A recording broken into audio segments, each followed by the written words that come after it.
التوراة والإنجيل وما أنزل إليكم من ربكم وليزيدن كثيرا منهم ما أنزل إليك من ربك طغيانا وكفرا فلا تأس على القوم الكافرين إلى ما هنالك من الآيات. حضرات گرامی، سب سے پہلے تو اللہ کا شکر ہے کہ لاک ڈاؤن کی اس طویل عرصے کے بعد یہ درس دوبارہ شروع ہو رہا ہے. الحمدللہ ہم سورہ مائدہ تک آ پہنچے ہیں اور یہاں سے آیت نمبر 68 سے انشاءاللہ اس کی شروعات ہوگی. اور چونکہ ذہن سے بہت ساری چیزیں نکل گئی ہوں گی، اس لیے پہلے تو ہم اجمالی طور پر جو اس آیت کی کا خاصہ ہے اس کو بیان کرتے ہیں آپ کے سامنے. ترجمہ اس آیت کا یہ ہے، اے اہل، آپ یہ کہہ دیجئے، اے نبی صلی اللہ علیہ وسلم آپ اس بات کو کہہ دیجئے کہ اے اہل کتاب، تم کسی بھی چیز پر نہیں ہو جب تک کہ تم تورات اور انجیل کو قائم نہ کرو اور جو تمہارے رب کی طرف سے نازل ہو رہا ہے اور جو تمہاری طرف اتارا جا رہا ہے یعنی قرآن پاک، وہ بہتوں کے اندر سرکشی اور کفر کو بڑھا دے گا. لہذا آپ اے نبی صلی اللہ علیہ وسلم اس کافر قوم پر کوئی افسوس نہ کریں. ہم یہاں سے آپ کے سامنے پہلے تو یہ بیان کریں کہ مسلمانوں کے سامنے جب یہ آیتیں نازل ہوئی ہیں، یہ مدنی زندگی کا دور رہا ہے. یعنی نبی کریم صلی اللہ علیہ وسلم مدینہ منورہ میں پہنچ چکے ہیں اور آپ کا جو سامنا ہے وہ 3 طرح کی طاقتوں سے ہے.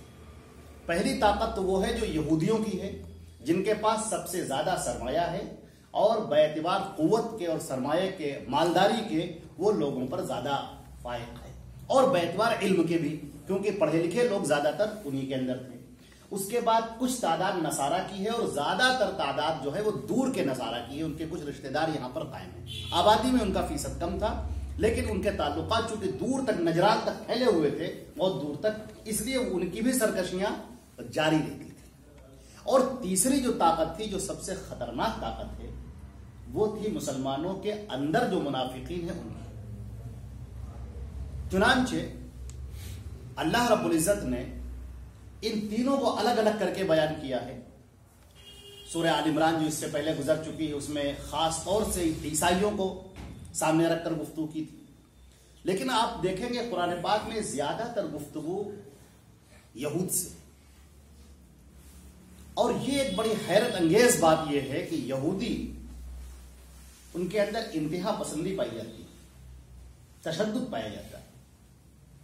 اللہ رب العزت نے انہیں بار بار سمجھایا. ان کی پوری کوشش اور پورا ان کا ملال یہ ہے کہ ہم اس دنیا پر غالب کیوں نہیں ہیں جبکہ ہم اللہ کے چہیتے ہیں. یہ یہودیوں. اس سے پہلے کہ ہم اپنی گفتگو اور آگے بڑھائیں، یہ ہم پہلے بتا دیں آپ کے سامنے، سب کے سامنے، کہ اللہ رب العزت نے جب یہودیوں کا اور نصارہ کا جب تذکرہ کیا ہے تو مسلمانوں کے سامنے، قیامت تک آنے والے مسلمانوں کے سامنے اس لیے ہے تاکہ ان یہود اور نصارہ کو دیکھ کر، ان کی حرکتوں کو دیکھ کر، ان کے اوپر اترنے والی باتوں کو دیکھ کر، ان کے سلسلے میں کہی جانے والی تنقیدوں کو دیکھ کر وہ اپنی اصلاح کر سکے. کیونکہ یہ اہل کتاب ہیں جن کو اللہ نے کتاب عطا فرمائی اور نبی عطا کیا. کتاب بھی دی اور نبی بھی دیا، اور اس کے بعد یہ ذلیل اور خوار ہوئے. تو کیوں ذلیل اور خوار ہوئے؟ یہاں تک کہ اللہ نے ان سے صاف طریقے سے یہ کہہ دیا کہ ضربت علیہم الذلۃ والمسکنۃ وباءوا بغضب من اللہ. ان کے اوپر ذلت اور مسکنت تھوپ دی گئی، وہ جہاں بھی رہیں گے وہ ذلیل اور خوار ہی رہیں گے. تو اب یہ دیکھنے والی بات یہ ہے کہ آخر وہ کیا باتیں تھیں.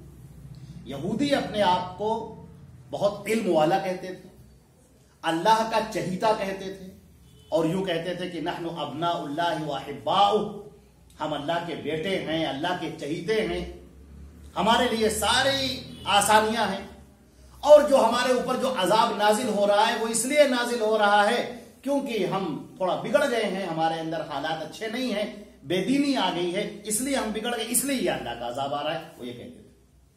اللہ نے اس بات کو دور کیا ہے کہ تمہارا یہ کہنا کہ چونکہ تم بے دینی میں آ گئے ہو اس لیے تم پر اللہ عذاب بھیج رہا ہے، ایسا نہیں ہے۔ اللہ نے جو تم پر عذاب بھیجا ہے وہ اس لیے بھیجا ہے کہ تم نے اپنی کتابوں میں تو تحریف کر ڈالی، اس کو بدل ڈالا، جو رسول ہم نے بھیجا تھا اس رسول کی تعلیمات کی حفاظت نہیں کی، اور اب جب تمہارے درمیان آخری رسول بھیج دیا گیا جناب محمد رسول اللہ صلی اللہ علیہ وسلم، تو تم ان کو ماننے کے بجائے، ان کی اطاعت کرنے کے بجائے، ان پر ایمان لانے کے بجائے تم ان کو تکلیفیں پہنچا رہے ہو اور تم ان کو ان کے ساتھ بھی ایذا رسانی کا معاملہ کر رہے ہو۔ لہذا جو اپنے نبی کے ساتھ برا سلوک کرے اس قوم کا کیا حال ہونا چاہیے۔ در پردہ انہیں اس بات کی بھی نصیحت کی گئی ہے کہ اگر تم عزت اور بلندی چاہتے ہو، ایک جہاں پر کہا ہے اس میں سورہ بقرہ کے اندر، یا بنی اسرائیل اذکروا نعمتی التی انعمت علیکم وانی فضلتکم علی العالمین، اور وہاں پر کہا گیا کہ وہ اوفوا بعہدی اوفی بعہدکم وایایا فرحبون، کہ اگر تم چاہتے ہو اپنی ان نعمتوں کو یاد کرو جو ہم نے تمہارے اوپر دی تھی، یاد کرو ان نعمتوں کو۔ ہم نے تمہیں پوری دنیا پر فضیلت دی تھی، تم طاقت میں تھے، تمہارے پاس قوت تھی، اقتدار تھا، ہم نے تم کو دیا، لیکن پھر تم نے عہد کو توڑ دیا۔ اب اوفوا بعہدی اوفی بعہدکم، تم میرے عہد کو پورا کرو، میں اپنے عہد کو پورا کروں گا۔ اللہ کی کسی قوم سے کوئی رشتہ داری نہیں ہے، اس کا قانون ایک ہے، وَلَن تَجِدَ لِسُنَّةِ اللَّهِ تَحْوِيلًا وَلَن تَجِدَ لِسُنَّةِ اللَّهِ تَبْدِيلًا وَلَا تَجِدُ سُنَّةَ اللَّهِ تَحْوِيلًا۔ مختلف طرح سے اللہ نے بیان فرمایا کہ اللہ کا جو قانون ہے وہ ایک ہے اور یکساں ہے۔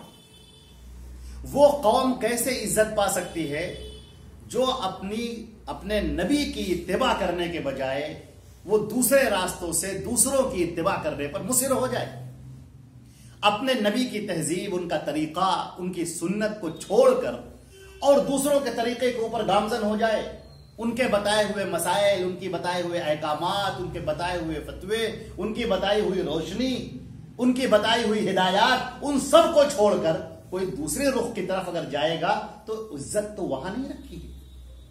یہ بنی اسرائیل سے بہت صاف خطاب کیا جا رہا ہے، بہت دو ٹوک انداز میں بات کی جا رہی ہے، اور یہ کہا جا رہا ہے قل یا اہل الکتاب۔ اب دیکھیے ہم اس کا ترجمہ بھی کرتے ہیں، پہلے ہم آپ کو یہ بتا دیں کہ یہودیوں کے پاس باقاعدہ ایک وفد پہنچا مسلمانوں کا، ان کو سمجھانے کے لیے کہ دیکھو تم اللہ کے نبی پر ایمان کیوں نہیں لاتے، اور پھر تم ستاتے کیوں ہو مسلمانوں کو؟ کہیں ان کی دکانوں میں آگ لگا دینا، کہیں ان کی خواتین کے اشعار میں نام لکھ لکھ کر پورے میں پھیلانا، اور کبھی اللہ کے رسول صلی اللہ علیہ وسلم کو شہید کرنے کی کوشش کرنا، تم یہ سب کیوں کرتے ہو؟ تو انہوں نے کہا کہ دیکھیے بات یہ ہے کہ ہم اپنے اللہ پر ایمان لائے ہیں، اللہ رب العزت پر، اور ہمارا جو دین ہے تورات، ہم اس پر قائم ہیں اور ہم اس پر قائم ہیں۔ اب اللہ رب العزت نے ان سے اس بات میں اب ان سے خطاب کیا ہے۔ اللہ نے فرمایا قل، اے نبی آپ یہ کہہ دیجئے ان سے، یا اہل الکتاب، اے اہل کتاب، اس میں یہود بھی ہیں اور نصارہ بھی ہیں، اے اہل کتاب، لستم علی شیء، تم بالکل دینداری پر نہیں ہو۔ بہت پوائنٹ کی بات ہے، یاد رکھیے۔ بہت سارے لوگ یہ سمجھتے ہیں کہ دینداری کا مطلب کیا ہے، جیسے یہودی سمجھتے تھے، وہ اپنی جب سیناگوگ میں پہنچتے تھے تو آج بھی یہودی جب اپنے سیناگوگ میں پہنچتے ہیں تو بڑی عبادت گزار نظر آتے ہیں، خوب تورات پڑھتے ہیں، خوب جھوم جھوم کر پڑھتے ہیں، خوب گا گا کے پڑھتے ہیں، اور بار بار سجدے کرتے ہیں، اور بار بار رکوع کرتے ہیں، خوب کرتے ہیں۔ وہ یہ سمجھتے ہیں کہ ہم بس یہی دینداری ہے۔ دینداری کے معیار کو سمجھ لیجیے، جڑ کو سمجھ لیجیے، دینداری کی جڑ کیا ہے، جڑ اس کی بنیاد کیا ہے دینداری کی، اس کو سمجھیے سب سے پہلے۔ اللہ نے فرمایا لستم علی شیء، تم شیء کہتے ہیں کسی بھی چیز کو، یہاں سے مراد یہ ہے کہ دینداری کا جو تم نام لے رہے ہو، دین کا ادنا حصہ بھی تمہارے پاس نہیں، تمہارے پاس دین نام کی چیز ہی نہیں، ہے ہی نہیں، لستم علی شیء، بالکل نہیں، حتی تقیموا التوراۃ والانجیل، یہاں تک کہ تم تورات اور انجیل پر عمل کرو۔ یہاں پر اب سوال یہ ہوتا ہے کہ تورات اور انجیل پر عمل کرنے کا کیا مطلب ہے؟ اس کا صاف مطلب ہے جو اللہ رب العزت نے واضح طور پر بیان کیا ہے کہ یہودی اس انتظار میں تھے کہ ایک نبی آئے گا جو آخری نبی ہوگا اور جس کے ذریعے شریعت مکمل ہوگی. اللہ رب العزت نے اس نبی کے بھیجنے کا وعدہ کیا تھا اور اس نبی کی پیروی کے ساتھ میں اور اس پر ایمان لانے کے ساتھ میں بلندیاں اور عزتیں دینے کا وعدہ کیا تھا. اب اس تورات کو ان لوگوں نے بگاڑ ڈالا, اس انجیل کو بگاڑ دیا, اس کے اندر اپنی چیزیں داخل کر دی. تو اللہ رب العزت فرماتے ہیں کہ تم پہلے اس تورات کی آیتوں پر ایمان تو لاؤ, اپنے دل سے حسد تو نکالو. پہلے تم کو جلن ہے, حسد ہے اس بارے میں کہ آخری پیغمبر بنی اسماعیل میں کیوں پیدا ہو گیا, مکے میں کیوں پیدا ہو گیا, ہم یہودیوں کے درمیان میں وہ کیوں نہیں پیدا ہوا. تو یہ جو تمہارے حسد ہے, اس حسد کو باہر نکالو. نبی کریم صلی اللہ علیہ وسلم کے بارے میں اللہ نے فرمایا ہے, اور اللہ سے بہتر کون کہہ سکتا ہے جو دلوں کے حال کو واقف ہے. اللہ تعالیٰ فرماتا ہے یعرفونہ کما یعرفون ابناءہم. اے نبی, یہ آپ کو ایسا پہچانتے ہیں جیسے اپنے بیٹوں کو پہچانتے ہیں. اور اسی آیت کو سن کر حضرت عبداللہ ابن سلام رضی اللہ تعالیٰ عنہ نے کہا تھا یا رسول اللہ بل اکثر من ذالک, اے اللہ کے رسول اپنے بیٹوں سے بھی زیادہ ہم جانتے ہیں. اللہ کے نبی کو لوگ جانتے ہیں, یہودی جانتے ہیں کہ یہ آخری پیغمبر ہیں, لیکن انہیں نہیں مانتے اور اپنے پرانے مذہب پر عمل کرنے کے اوپر لگے ہوئے ہیں. اللہ تعالیٰ فرماتا ہے تمہاری وہ نمازیں, تمہارا وہ روزہ, تمہارا صدقہ, تمہارا اللہ کو یاد کرنا اور تمہارا راتوں کو گڑ گڑانا اور تمہارا اللہ کے لیے ذکر کرنا اور تمہارا مجلسیں منعقد کر کے تورات کی آیتوں کو بیان کرنا, یہ سب کچھ نہیں ہے. یہ اللہ کے ہاں کوئی قابل قبول نہیں ہے جب تک کہ تم تورات پر ایمان نہ لاؤ. اور تورات پر ایمان لاؤ گے اس وقت جب اس کے اندر لکھی ہوئی باتوں کو مانو گے, جس میں کہا گیا ہے کہ ایک آخری نبی آئے گا, اور جو نبی آ چکا ہے تم اسے مان نہیں رہے ہو. تو کہاں ہے تمہارا ایمان؟ تمہارا ایمان نہ موسیٰ پر ہے, نہ انجیل پر ہے, نہ تورات پر ہے, کسی پر نہیں. تمہارا ایمان تمہارے اپنے نفس پر ہے. تمہارا جی چاہتا ہے کہ ہم یہ کریں اور پھر تم وہ کرتے, تمہارا جی چاہتا ہے کہ ہم یہ کریں اور پھر وہ کرتے. واضح رہے کہ یہودیوں سے ان باتوں کے سلسلے میں مسلمانوں سے بھی خطاب کیا جا رہا ہے, مسلمانوں سے بھی بات کی جا رہی ہے. اے اہل کتاب آپ کہہ دیجئے, جب ہم نے اس سے پہلے غالباً آپ کے سامنے بیان کیا تھا کہ قرآن پاک میں جو احکامات دیے گئے ہیں وہ احکامات دو طرح سے دیے گئے. ایک احکام تو یہ ہے کہ سیدھے سیدھے بات کہہ دی گئی کہ آپ نماز اقیموا الصلاۃ وآتوا الزکاۃ, نماز پڑھو, روزہ رکھو, اے ایمان والو روزہ رکھو, کہیں حکم دے دیا گیا. یہ حکم کی, یہ بھی اللہ کا حکم ہے, فرض ہے. لیکن ایک وہ جگہ ہوتی ہے کہ جب اللہ جب حکم دیتا ہے تو لفظ قل کے ذریعے سے دیتا ہے, اے نبی آپ کہہ دیجیے. اور جب یہ بات ہوتی ہے, جب نبی کی طرف سے کہا جائے تو اس کا مطلب یہ ہوتا ہے کہ اعلان کیا جا رہا ہے, اور اگر اس کے خلاف کوئی جاتا ہے تو اللہ کا عذاب اس کے اوپر نازل ہوگا. اے نبی آپ کہہ دیجیے, اس لیے کہ آپ نمائندہ ہیں اللہ کے, اس لیے کہ آپ کو ہم نے رسول بنا کر بھیجا ہے. آپ کی حیثیت عام انسانوں کی حیثیت نہیں ہے, آپ کی حیثیت رسول کی حیثیت ہے. آپ کا کہا ہوا اللہ کا کہا ہوا ہے. وَمَن يُطِعِ الرَّسُولَ فَقَدْ أَطَاعَ اللَّهَ. آپ کا کہنا ایک عام شخص کا کہنا نہیں ہے. آپ کی باتیں ایسی نہیں ہیں جیسے کسی نے کسی کو نصیحت کر دی, بھائی صحیح رہیے, بھائی صاحب نیکی کا کام کیجئے, بھائی صاحب ایسا نہیں ایسے کر لیجئے. تو یہ باتیں رسول کی بات نہیں ہے. رسول کی بات یہ ہے کہ جس کے اوپر جنت اور دوزخ کا دار و مدار ہے, جن کی بات پر ہدایت اور ضلالت کا دار و مدار ہے, اور جن کی پیروی کرنے میں ہی نجات ہے. اور اگر ان کی پیروی نہ کی گئی تو ساری نمازیں اور روزے اور ساری عبادتیں اور سارے ذکر و اذکار سب بیکار ہے. لستم علی شیء, تمہارا بالکل قابل قبول, بالکل قابل قبول. اللہ اکبر. یہاں پر جو الفاظ فرمائے گئے ہیں وہ بڑے معجزاتی الفاظ ہیں, یعنی ایک عجیب سا معجزہ ان کے اندر پایا جا رہا ہے. قرآن پاک کی آیتیں تو دل کے اندر نرمی پیدا کرتی ہیں, دل نرم ہو جاتے ہیں, آنکھوں سے آنسو بہنے لگتے ہیں. لیکن اللہ نے فرمایا ہے کہ یہ جو قرآن پاک کی آیتیں ہیں وَلِيَزِيدَنَّ كَثِيرًا مِّنْهُمْ مَا أُنزِلَ إِلَيْكَ مِن رَّبِّكَ طُغْيَانًا وَكُفْرًا. کچھ لوگ ہیں ایسے قوم کے اندر کہ جب آپ ان کے سامنے یہ قرآن کی آیتیں پڑھیں گے تو ان کے کفر میں اور ان کی سرکشی میں اور اضافہ ہو جائے گا. یہاں پر لفظ طغیان کہا گیا پھر کفر کہا گیا ہے. اس کا مطلب یہ ہے کہ پہلے طغیان آتا ہے پھر کفر آتا ہے. طغیان کسے کہتے ہیں؟ سرکشی کو. سرکشی کسے کہتے ہیں؟ بات کا نہ ماننا، ہٹ دھرمی، ضد، مجھے نہیں ماننا ہے، بات ختم. آپ ان کے سامنے کہیں کہ ہم آپ کے سامنے کچھ بات پیش کرنا چاہتے ہیں، وہ کہتے ہیں مجھے نہیں سننا، بات ختم. اسی کو اللہ نے کہا ہے کہ ہم ان کے دلوں کے اوپر مہر لگا دیتے ہیں. یہ سورہ بقرہ کے اندر یہ بات فرمائی، ان کے دلوں کے اوپر مہر. اللہ نے فرمایا قرآن پاک دوسری جگہ لَهُمْ آذَانٌ لَا يَسْمَعُونَ بِهَا وَلَهُمْ أَعْيُنٌ لَا يُبْصِرُونَ بِهَا. آنکھیں ہیں مگر وہ دیکھتے نہیں، کان ہیں مگر وہ سنتے نہیں، دل ہے مگر وہ سمجھتے نہیں. اللہ کے نبی صلی اللہ علیہ وسلم کی ذات تمام لوگوں کے لیے نجات کا باعث ہے. اب دو باتیں ہیں بالکل صاف. نبی کی اطاعت کریں گے جنت میں جائیں گے اللہ کی رضا حاصل. نبی کی نافرمانی کریں گے جہنم میں جائیں گے اللہ کی ناراضگی حاصل. دوسرا کوئی راستہ ہی نہیں. یہاں یا تو ماننا ہے یا تو انکار. اگر آپ ماننا ہے تو مومنین صادقین میں آپ کا شمار ہے، اور اگر انکار ہے تو پھر کفر میں آپ کا شمار ہے.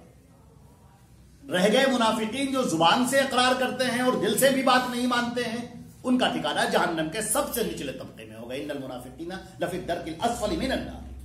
کفار اور مشرکین سے بھی زیادہ ان کو کہا گیا، خطرناک کہا گیا. اب دیکھیں نا،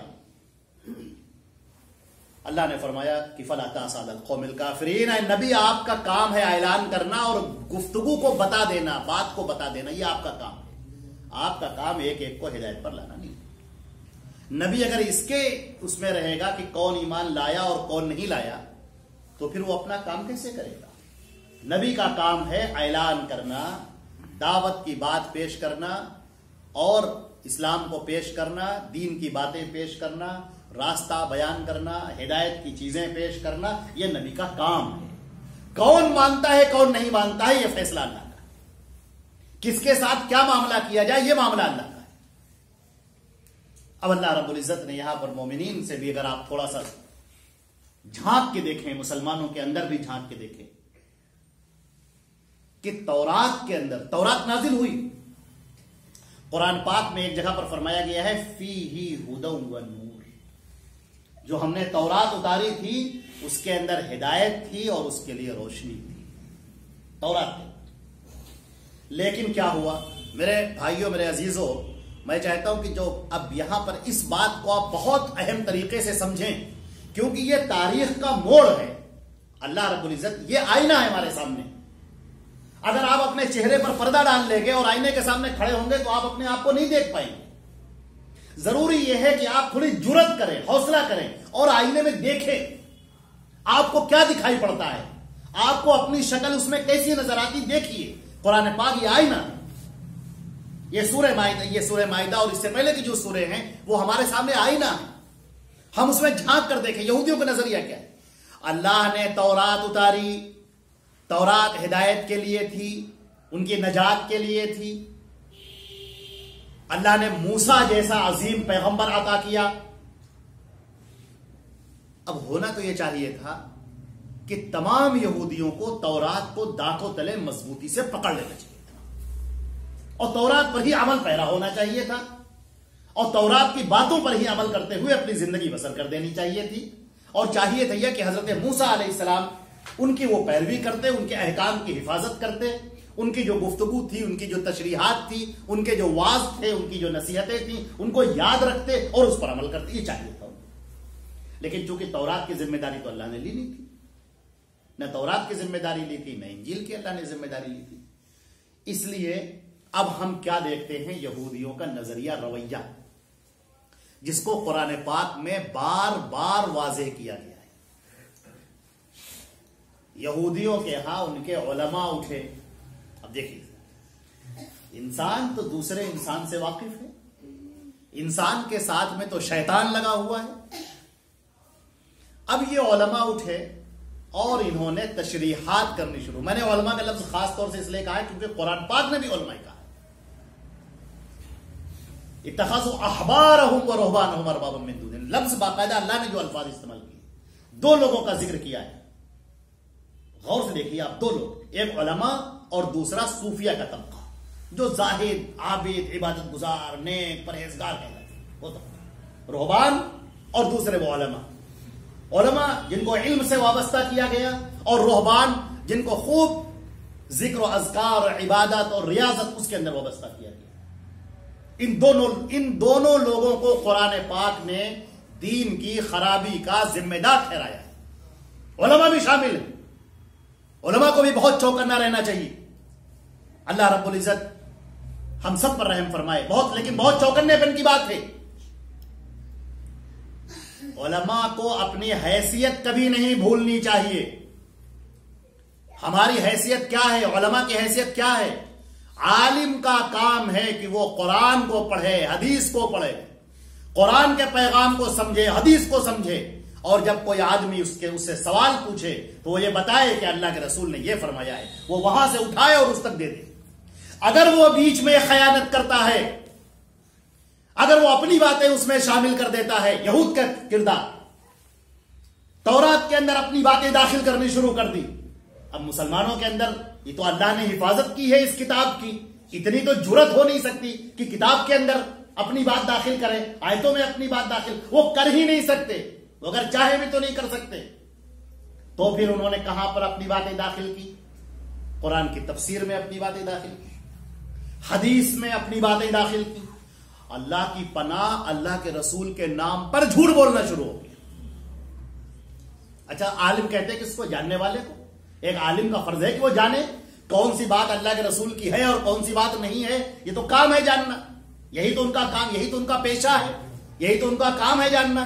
لیکن جب علماء اس حد تک بگڑ جائیں کہ ان کو اس بات کی کوئی پرواہ ہی نہ رہے کہ کہاں اللہ کے رسول کا قول ہے اور کیا صحیح ہے, کیا غلط ہے, کیا درست ہے, کیا نادرست ہے, ان کا کام صرف اس قدر رہ جائے کہ وہ صرف باتوں کو پہنچائیں. دیکھیں یہود کے علماء نے کیا کیا, تورات اتاری گئی اور تورات کی وہ تشریح کرنے بیٹھ گئے, اور اس کے بعد پھر اس کے اندر یہ پوری تاریخ ہے. اگر آپ اللہ تعالیٰ آپ لوگوں کو توفیق دے تو کبھی یہودیت کی تاریخ پڑھیے پوری. یہ جو کتابیں آئی ہیں, جو تلمود کی شکل آپ دیکھتے ہیں, یہ تلمود ایک دن میں نہیں بنی, یہ اس کے اوپر ادوار گزرے, کئی ادوار گزرے. اس لاک ڈاؤن میں بھی اللہ تعالیٰ نے ہمیں بہت اچھا موقع دیا. لاک ڈاؤن تھا, کام سے بہت ساری فراغت تھی, اس کے اندر اللہ نے مجھے موقع دیا اس تلمود کا اور یہودیت کی تاریخ بھی پڑھنے کا, اور اس کے اوپر ہم نے کتاب بھی مرتب کیا الحمدللہ اس کے اوپر. اور ایک کام اور کیا ہے میں نے, یہودیوں کا جو کردار اللہ نے قرآن پاک کے اندر ذکر کیا ہے ان سب کو لائن میں نوٹ کر کے لکھا ہے میں نے, ایک ایک کر کے اللہ نے کیا کیا. اور جب وہ حیرت ہوتی ہے واقعہ, اللہ کا قانون کسی کے لیے نہیں بدلتا. اللہ کا قانون ایک ہے, یہودی غلطی کرے گا تو اس کو سزا ملے گی, اور وہی غلطی مسلمان کرے گا تو اسے سزا نہیں ملے گی, بالکل اسے بھی وہی سزا ملے گی. قوم غلطی کرے گی تو پوری قوم کو ذلیل کیا گیا, اور مسلمانوں کی قوم پورا کام کرے گی تو اس کو ذلیل نہیں کیا جائے گا, اس کو سزا نہیں ملے گی. اللہ کے قانون میں کوئی تبدیلی نہیں, وہ ایک قانون ہے, سب کے لیے چلتا ہے. وہاں نسلوں کا کوئی فرق نہیں ہے, وہاں رنگ کی بنیاد پر اور خون کی بنیاد پر کوئی فیصلہ نہیں ہوتا. وہاں اللہ کی اطاعت کی بنیاد پر فیصلہ ہوتا ہے, وہاں تقوی کی بنیاد پر فیصلہ ہوتا ہے. جو جتنا اللہ سے زیادہ ڈرنے والا ہے اس کی بنیاد پر اس کا فیصلہ ہوتا ہے. یہودیوں کے ہاں تورات آج بھی ہے, لیکن عمل تورات کے اوپر نہیں ہے, عمل تلمود کے اوپر ہے. اور تلمود کیا ہے؟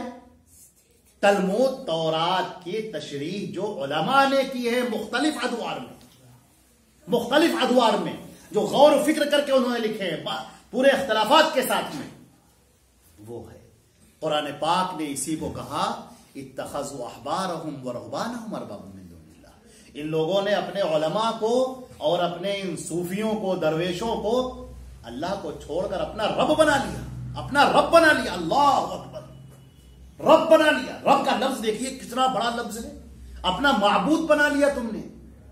حضرت عدی ابن حاتم رضی اللہ تعالیٰ عنہ جو ایمان لائے تھے, پہلے نصرانی تھے پھر ایمان لائے تو نئے نئے اسلام میں داخل ہوئے تھے, ابھی زیادہ دن نہیں گزرے تھے, انہوں نے اللہ کے رسول سے فوراً کہا کہ اللہ کے رسول مجھے یہ بات سمجھ میں نہیں ہے یہ قرآن پاک کی. اللہ تعالیٰ یہ فرماتا ہے کہ یہودیوں نے اور نصارہ نے اپنے علماء کو درویشوں کو اپنا رب بنا لیا. اللہ کے رسول ہم لوگوں نے تو کبھی اپنے علماء کو اور اپنے درویشوں کو اپنا رب نہیں بنایا. وہ کیا سمجھتے تھے؟ ان کی عبادت کرنا، ان کی پوجا کرنا، ان کی پرستش کرنا، ان کے لیے قربانی کرنا، نظر و نیاز کرنا، یہی سمجھتے تھے. انہوں نے کہا اللہ کے رسول کس عالم کے لیے ہم نے ایسا کیا ہے؟ عالموں کے لیے تو ہم نے ایسا کبھی نہیں کیا. اللہ کے رسول صلی اللہ علیہ وسلم نے فرمایا علیہ اذا کان اذا احلوا شیئا استحللتموه واذا حرموا علیکم شیئا حرمتموه. ابن ماجہ کی روایت ہے. اور بھی کہیں کیا ایسا نہیں ہوا کہ تمہارے علماء نے جب کسی چیز کو حلال کہا تو تم نے حلال جانا، اور جب انہوں نے کسی چیز کو حرام کیا تو تم نے اسے حرام جانا؟ حلال اور حرام کا اختیار تو تم نے علماء کو دے دیا. کہا ہاں اللہ کے رسول یہ تو ہم نے کیا. ابن ماجہ کے الفاظ ہیں پھر یہی تو ہے رب بنا لینا. اور ہے کیا؟ اب ذرا مسلمان بھی دیکھیں، غور کر کے دیکھیں. قرآن جیسی عظیم کتاب تبیانا لکل شیء، ہر چیز کی وضاحت کرنے والی نبی پاک حضرت محمد مصطفیٰ صلی اللہ علیہ وسلم خاتم النبیین، جن کے ذمے کام یہ ہے لِتُبَيِّنَ لِلنَّاسِ مَا نُزِّلَ إِلَيْهِمْ. اے نبی جو ہم کتاب اتار رہے ہیں قرآن پاک، اس کی تشریح آپ کریں ان کے سامنے، آپ سمجھائیں ان کے سامنے.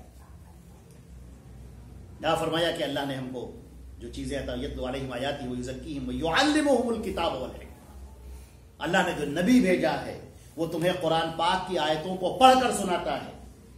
ویعلمہم الکتاب، اور اس کتاب کی یعنی قرآن پاک کی تم کو تعلیم دیتا ہے، اس کو سمجھاتا ہے، اس کے معنی کیا ہیں، اس کے مراد کیا ہیں، اس کی تفصیل کیا ہے، اس کی تشریح کیا ہے، وضوحات کیا ہیں، وہ بیان کرتا ہے، وضاحتیں کرتا ہے. یہ نبی کا کام ہے. گویا کہ شریعت اور دین کو پیش کرنا یہ اللہ کے رسول کی ذمہ داری ہے اور یہ ان کا کام ہے. رسول کا منصب بہت بڑا منصب ہے، اور اتنا بڑا منصب ہے، اتنا بڑا منصب ہے کہ اللہ کے نبی صلی اللہ علیہ وسلم نے ایک مرتبہ دیکھا کہ حضرت عمر فاروق رضی اللہ تعالیٰ عنہ تورات کا مطالعہ کر رہے تھے آپ کی موجودگی میں. اللہ کے رسول موجود ہے اور وہ تورات آپ کے سامنے آپ کی موجودگی میں تورات کا مطالعہ کر رہے تھے. اچانک حضرت ابو بکر صدیق رضی اللہ تعالیٰ عنہ نے ان کے شان ران پہ ہاتھ مارا اور کہا الا تری الی وجہ رسول اللہ صلی اللہ علیہ وسلم، اللہ کے رسول کے چہرے کو تم نہیں دیکھ رہے ہو؟ اب ان کی جب نگاہ اٹھی تو کیا دیکھتے ہیں کہ غصے سے سرخ ہیں اللہ کے رسول صلی اللہ علیہ وسلم. اس جب جملے کو ہم پڑھتے ہیں تو کلیجہ کانپ جاتا ہے. اللہ کے رسول صلی اللہ علیہ وسلم غصے سے سرخ، چہرہ آپ کا لال. حضرت عمر فاروق صحابی تھے، آپ کے ساتھ میں رہنے والے تھے، شروعات میں ایمان لانے والوں میں ہیں. فوراً سمجھ گئے. انہوں نے فوراً کہا اعوذ باللہ من غضب اللہ ورسولہ رضیت باللہ ربا وبالاسلام دینا وبمحمد رسول. میں پناہ چاہتا ہوں اللہ سے، اللہ کے غضب سے اور اس کے رسول کے غضب سے. میں راضی ہو گیا اللہ کے رب ہونے پر، نبی پاک کے رسول ہونے پر، اور دین کے اسلام کے دین ہونے پر میں راضی ہوں. اب نبی کریم صلی اللہ علیہ وسلم کا غصہ ٹھنڈا ہوا اور آپ نے فرمایا کہ عمر لو کان موسیٰ حیا، اگر موسیٰ آج زندہ ہوتے، ما وسعہ الا اتباعی، تو بغیر میری پیروی کیے ہوئے انہیں نجات نہ ملتی، انہیں چارہ نہ. یہ الفاظ دیکھ رہے ہیں، یہ حدیثیں اللہ کی منزل کرتا ہے، وحی.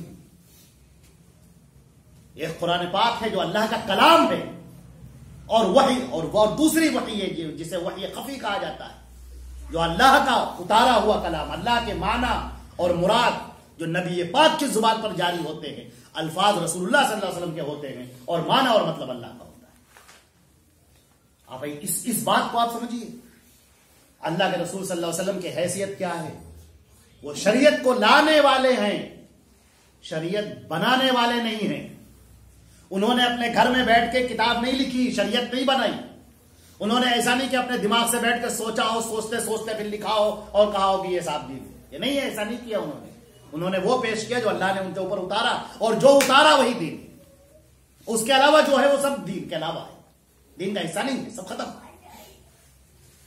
اب آپ دیکھیں یہاں سے یہودیوں کے اس چہرے کے اندر کہ تورات موجود ہے، لیکن عمل تلمود پر ہے. موسیٰ علیہ السلام کی نبوت اور رسالت تھی جب تک آخری نبی سے پہلے، مگر وہ موسیٰ علیہ السلام کی باتوں کو نہیں مانتے، اپنے علماء اور اپنے درویشوں کی باتوں کو مانتے ہیں. پھر پے در پے انبیاء ان کے درمیان میں بھیجے گئے کہ یہ جو روش تم نے اختیار کر رکھی اس کو بدل دو، اور انہوں نے انبیاء تک کو قتل کر دیا. اللہ نے ان کا ذکر جو قرآن پاک میں کیا ہے کہ ہم نے جو تمہارے اوپر ذلت مسلط کی ہے، اس لیے ہم نے مسلط کی ہے کہ تم نے انبیاء تک کو قتل کر دیا اور حد سے تجاوز کر دیا. اور اس کے بعد اللہ نے بیان کیا ہے کہ یہ بھی ہے اس لیے کہ ان لوگوں کو دنیا ان کے دل کے اندر بیٹھ گئی. آخرت کا تذکرہ ان کی یہودیوں کے آج بھی اتنا نہیں، آخرت کا جو تصور ہے ان کے یہاں اتنا نہیں ہے معمولی سا، لیکن جو تصور ہونا چاہیے آخرت کا وہ آج بھی یہودیوں کے اندر نہیں. وہ صرف عمل کی بنیاد ہی پر بس اچھا اور برا کے فیصلے کے قائل ہیں. موسیٰ علیہ السلام کو چھوڑ کر علماء اور درویشوں کو انہوں نے اپنا رب بنایا. تورات کو چھوڑ کر تلمود جو لوگوں کی تشریحات تھی اس کو اپنی کتابیں بنایا. اور اب نمازیں خوب پڑھ رہے ہیں، زکوٰۃ بھی دے رہے ہیں، اللہ کے راستے میں صدقہ خیرات بھی کر رہے ہیں، ذکر و اذکار بھی کر رہے ہیں، لیکن اللہ تعالیٰ فرماتا ہے کہ لستم علی شیء، تمہاری کوئی بھی چیز قابل قبول نہیں، کوئی بھی بات قابل قبول نہیں.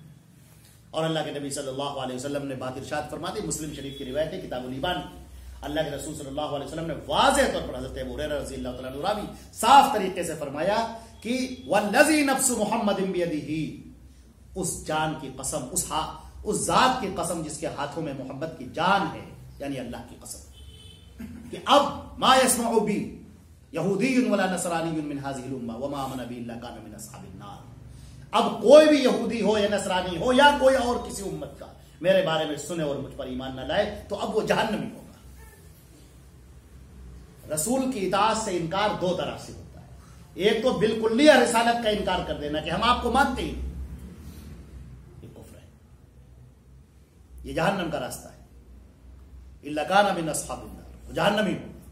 اور دوسرا یہ ہے کہ رسول کی عظمت کو تو تسلیم کرتا ہو، جیسے یہودی موسیٰ کی عظمت کو تسلیم کرتے تھے، ان کی عظمت کو تسلیم کرتا ہو، ان کو بڑا مانتا ہو، ان سے محبت بھی کرتا ہو، لیکن عمل ان کی باتوں پر نہ کر کے بلکہ اپنے علماء اور درویشوں کی باتوں پر عمل کرتا ہو. جو یہودیوں کا جو یہ کردار ہوگا وہ جہنمی ہوگا. آج بھی محمد رسول اللہ صلی اللہ علیہ وسلم کی جو عظمت کے قائل ہیں، محبت کے قائل ہیں، ان سے محبت کرنے والے، ان پر ایمان لانے والے، ان کا تذکرہ کرنے والے، ان پر درود و سلام بھیجنے والے ہیں، لیکن ان کی باتوں پر عمل نہ کر کے بلکہ لوگوں کے بنائے ہوئے دین پر عمل کرنے والے ہیں، ان کا حشر بھی اسی طرح سے. بالکل واضح بات ہے، قرآن پاک اپنی بات کو بالکل دو ٹوک انداز میں پیش کرتا ہے، واضح طور پر پیش کرتا ہے. آگے اللہ نے بیان کیا ان الذين آمنوا والذين هادوا والصابئون والنصارى من آمن بالله واليوم الآخر وعمل صالحا فلا خوف عليهم ولا هم يحزنون. اور جو لوگ ایمان لائے، ہم آپ کو بتا دیں کہ یہ آیتیں مدینے کے اندر اتر رہی ہیں، جو مسلمانوں کے درمیان میں بہت سارے وہ لوگ بھی ہیں جو دعویٰ ایمانی کرتے ہیں کہ ہم ایمان لائے. اللہ نے ان کے بارے میں کہا ہے کہ وہ آ کر کہتے ہیں کہ ہم آپ پر ایمان لائے، اللہ پر اور اس کے نبی پر ایمان لائے. اللہ گواہی دیتا ہے کہ یہ ایمان میں داخل تھے. سورہ منافقون. تو اس آیت کو ذہن میں رکھیے، جو لوگ ایمان لائے اور جو لوگ یہودی ہیں اور جو صابئین ہیں اور جو نصارہ ہیں، جو اللہ پر ایمان لائے گا اور آخرت کے دن پر ایمان لائے گا اور نیک کام کرے گا تو اس کو نہ کوئی خوف ہوگا اور نہ اسے کوئی رنج ہوگا. اس آیت سے ہمارے بہت سارے یہودی علماء نے اور نصرانی علماء نے بڑا اپنا مطلب نکالا ہے، اور انہوں نے کہا دیکھیے آپ کے قرآن پاک میں صاف لکھا ہے کہ جو یہودی ہوں یا جو نصارہ ہوں، جو اللہ پر ایمان لائے اور آخرت کے دن پر ایمان لائے اور نیک کام کیے تو وہ جنت میں جائیں گے. تو ہم یہودی لوگ ہیں، اللہ پر ایمان لائے اور آخرت پر تو ایمان ہمارا ہی ہے، اور ہم لوگ اچھے کام کرتے ہیں، نیک کام کرتے ہیں تو ہم تو جنت میں جائیں گے. یہ بہت ہی غلط بات ہے. دیکھیں اس میں تو بہت ساری باتیں نہیں کہی گئی ہیں جو یہودی بھی جس کے قائل ہیں. اس میں کہا گیا ہے جو اللہ پر ایمان لائے، اور اللہ پر ایمان لانے کے بعد باقی چیزیں چھوڑ دی گئی. اب اللہ اپنے رسولوں کو بھیجتا ہے، اپنی کتاب بھیجتا ہے، اپنے ملائکہ بھیجتا ہے، لہٰذا یہ آپ اللہ پر ایمان لائیں، پھر اس کے رسولوں پر ایمان لائیں اور اس کے بعد آخری پیغمبر حضرت محمد مصطفیٰ صلی اللہ علیہ وسلم پر ایمان لائیں، پھر کتاب پر ایمان لائیں، حشر پر ایمان لائیں، جنت دوزخ پر ایمان لائیں، مرنے کے بعد دوبارہ زندہ ہونے پر ایمان لائیں، تب تو آپ مومن کہلائیں گے۔ اس سے پہلے ایک آدمی مومن کہاں ہو سکتا ہے؟ نہ مسلمان ہو سکتا ہے، نہ یہودی ہو سکتا ہے، نہ نصرانی ہو سکتا ہے، کیونکہ یہ ایمان کی یہ ساری چیزیں تو ان کے یہاں بھی موجود ہیں۔ تو صرف لفظ اللہ کو دیکھ کر کہ جو اللہ پر ایمان لایا اور آخرت پر ایمان لایا، اللہ پر ایمان لا کر یہ بات بیان کی گئی ہے کہ اللہ پر جو ایمان لایا یعنی اللہ نے جو کچھ کہا اس سب پر ایمان لایا۔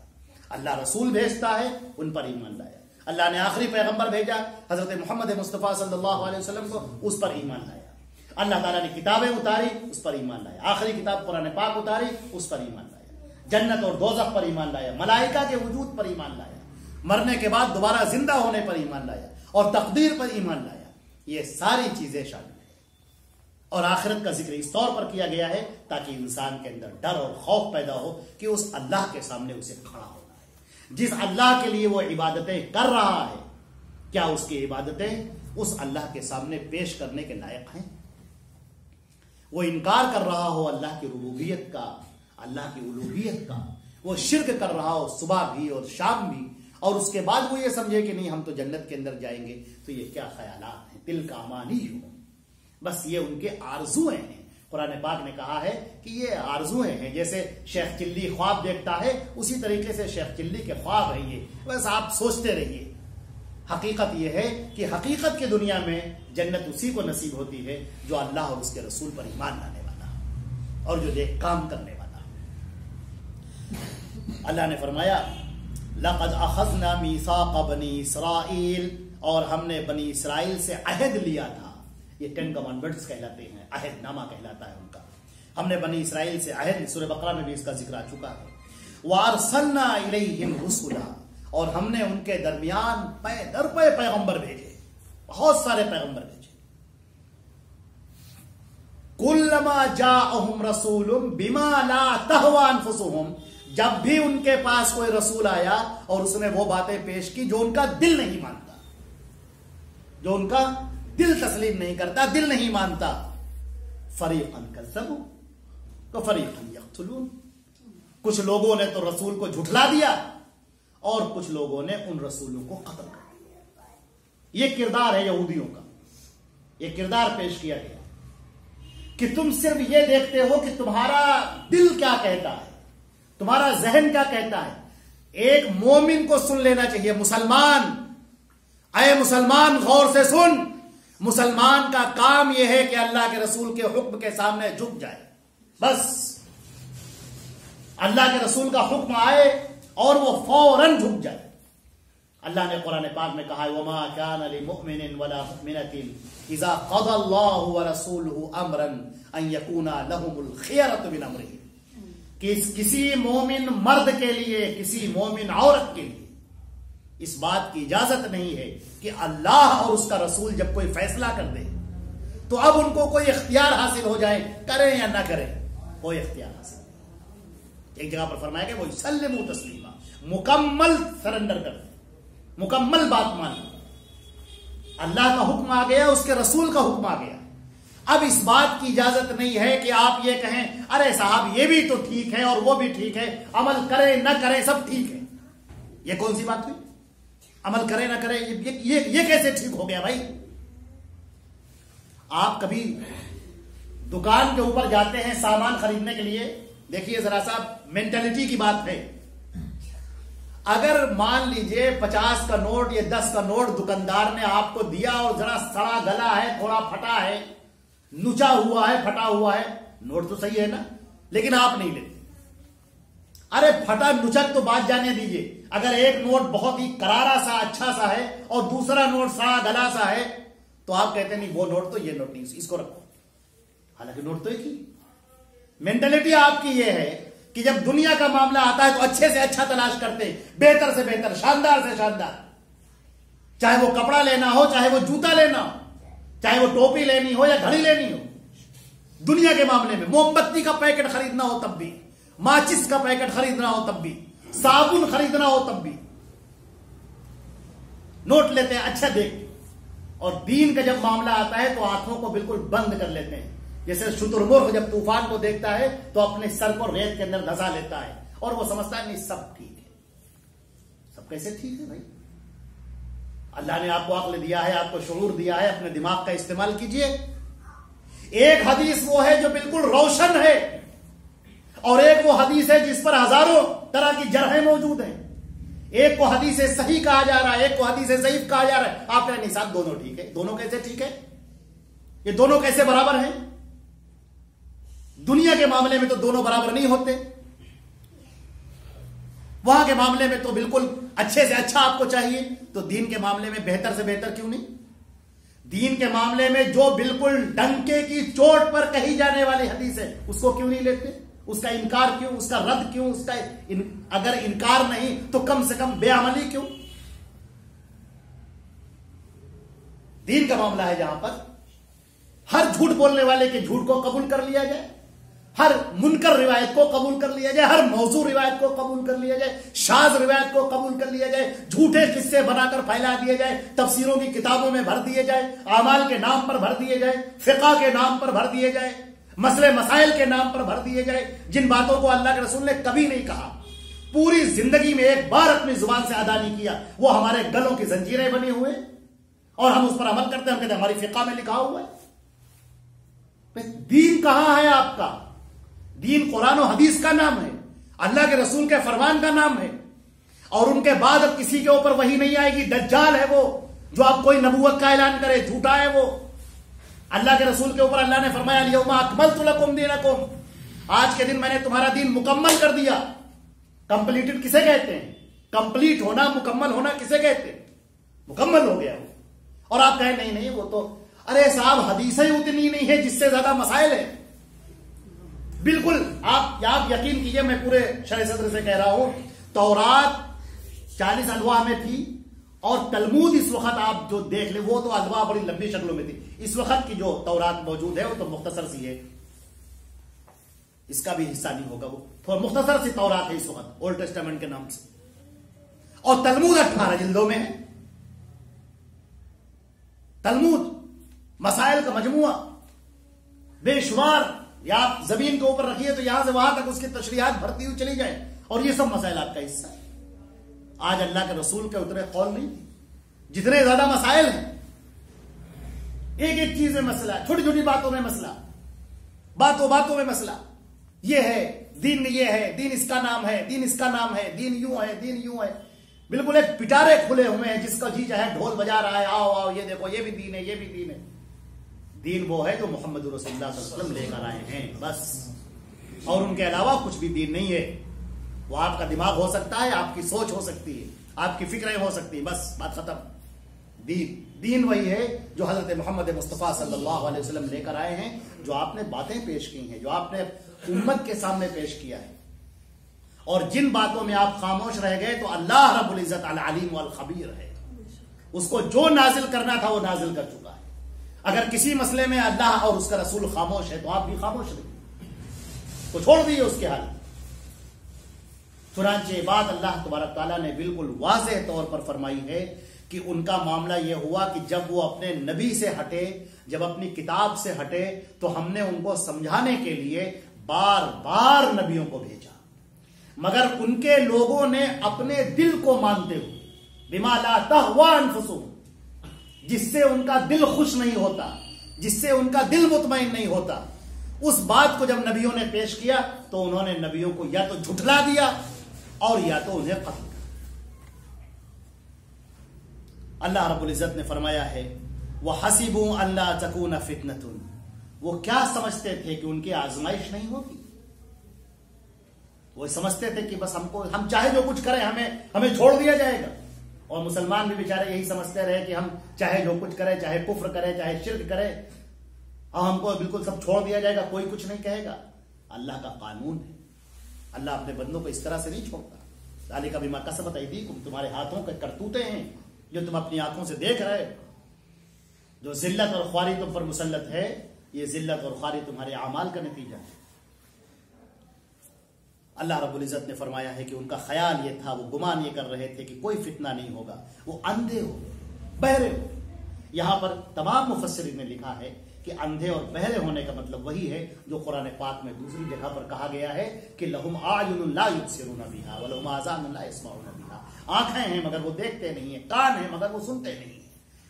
تو یہاں پر اندھا ہونا اور بہرا ہونا، اندھا ہونا مطلب دیکھنا، جو چیزیں موجود ہیں قرآن پاک حدیثیں کلم کلا رسول کی باتیں، اور سنتے ہی نہیں ان باتوں کو، تو کان رکھتے ہوئے بھی نہیں سنتے اور آنکھیں رکھتے ہوئے بھی نہیں دیکھتے۔ اللہ اکبر، آج مسلمانوں کا بھی یہی سب حال ہو چکا ہے جو ان یہودیوں کا حال تھا۔ آنکھیں ہیں مگر وہ دیکھنا ہی نہیں چاہتے ہیں کہ قرآن میں کیا ہے، حدیثوں میں کیا ہے۔ کان ہیں مگر وہ سننا ہی نہیں چاہتے ہیں کہ صحیح احادیث میں کیا ہے، قرآن اور حدیثوں میں کیا ذکر کیا گیا، وہ سننا بھی نہیں چاہتے۔ اللہ تعالیٰ فرماتے ہیں کہ اس کے بعد انہوں نے توبہ کی۔ ایک یہ دور کا تذکرہ ہے کہ یہود جب بہت بگڑ گئے تو اللہ نے ان پر عذاب بھیجا بخت نصر کی شکل میں، اور اس کے بعد پھر ان کے دیگر پیغمبر ان کے ہاں آتے رہے۔ حضرت حزقیہ علیہ الصلوۃ والسلام آئے، حزقیل علیہ الصلوۃ والسلام آئے، حضرت عیسیٰ علیہ الصلوۃ والسلام بعد کے دور میں آئے، سب سے آخر میں بنی اسرائیل کے آخری پیغمبر وہی ہیں، اور ان سب نے ان کو سمجھایا۔ اور اس کے بعد اب جو یہودی بگڑے تھے وہ تو بگڑے تھے، لیکن جو حضرت عیسیٰ پر ایمان لائے اور صحیح دین کے پیروکار ہوئے، اللہ رب العزت نے ان کو پھر بلندی عطا کی، پھر دوبارہ ان کو غلبہ دیا۔ اب جب ان کو غلبہ دیا اس کے بعد کیا ہوا؟ اللہ تعالیٰ فرماتے ہیں کتاب اللہ علیہم، ہم نے ان کی توبہ، اللہ نے ان کی توبہ قبول کر لی، ان کو معاف کر دیا، ان کو بلندیاں دی۔ ثم وصموا کثیر منهم، اس کے بعد پھر وہ بگڑ گئے، پھر ویسے ہی اندھے ہو گئے، پھر ویسے ہی بہرے ہو گئے۔ واللہ بصیر بما یعملون، اور اللہ خوب جانتا ہے جو وہ کر رہے ہیں۔ یہ مسلمانوں کے لیے بھی انتباہ ہے، مسلمانوں کے لیے بھی چوکنا ہونے کا مقام ہے کہ اپنے نبی حضرت محمد مصطفیٰ صلی اللہ علیہ وسلم سے وابستہ ہونا یہ ان کے لیے ضروری ہے۔ اور وابستہ ہونے کا مطلب یہ نہیں کہ صرف الفاظ سے، زبان سے کہنا کہ ہم اللہ کے رسول پر ایمان لائے، نہیں، صرف اتنا کہنا کافی نہیں، بلکہ عملی طور پر کر کے دکھانا اور اس کا اقرار کرنا یہ زیادہ ضروری ہے۔